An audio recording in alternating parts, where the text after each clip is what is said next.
Well, did you know that singing your favorite song could perhaps save a life? Well, if not, you're probably not the only one. CPR is an amazing skill, but not everyone knows how to do it properly. So, joining us right now is Kerri Renke with HCA HealthONE Mountain Ridge. Thank you so much for joining us. And this is such a timely moment here because a lot of people really don't know how to do CPR properly. Perhaps they could, they would use this quite often. So, when is CPR most needed, or what are the situations where you need it most? So 70% of cardiac arrests where CPR is useful, it happens within the home, but it can really happen anywhere, at a baseball game, at the mall, walking around town. So the goal is to help reflow blood and oxygen to the brain as soon as possible, hopefully before EMS even shows up. Yeah. So.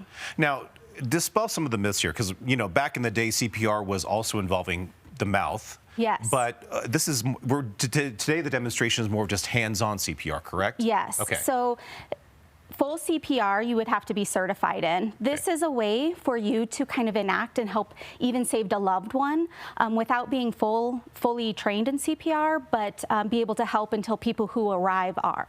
Okay. So we're going to change things up a little bit. We're actually going to do a demo here. So we're going to stand up here, and Kerri's going to show us a little bit the proper way to do this. And we mentioned, your favorite song could actually save a life. Yes. So I think it's one of the Staying Alive, right, from the Bee Gees? So there's Staying Alive, there's Pink Pony Club. My favorite is Jolene by there you go. Oh my gosh.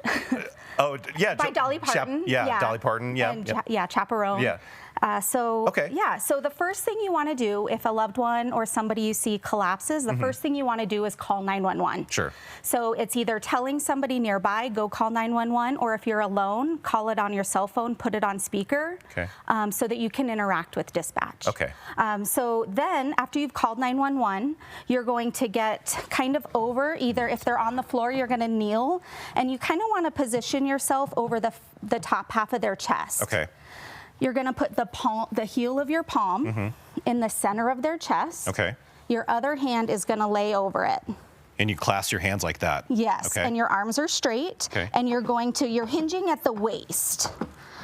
And you're going to go to 100 to 120 compressions a minute. Okay. So as you're doing it, you can sing your song or stay on beat. Wait, this is correct right here? Yes, perfect. Staying alive. Staying alive. Yep. Perfect.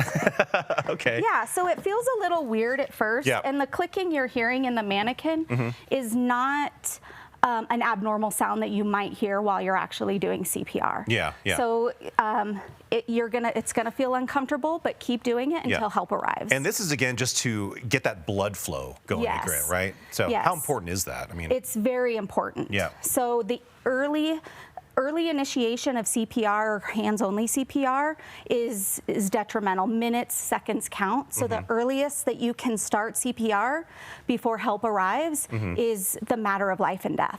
And this is, anybody can do this. You don't have to be certified. Anybody. So if you see somebody, just go ahead and get right to it, right? Yes. So it takes 90 seconds to learn. You don't need to be certified or attend a class.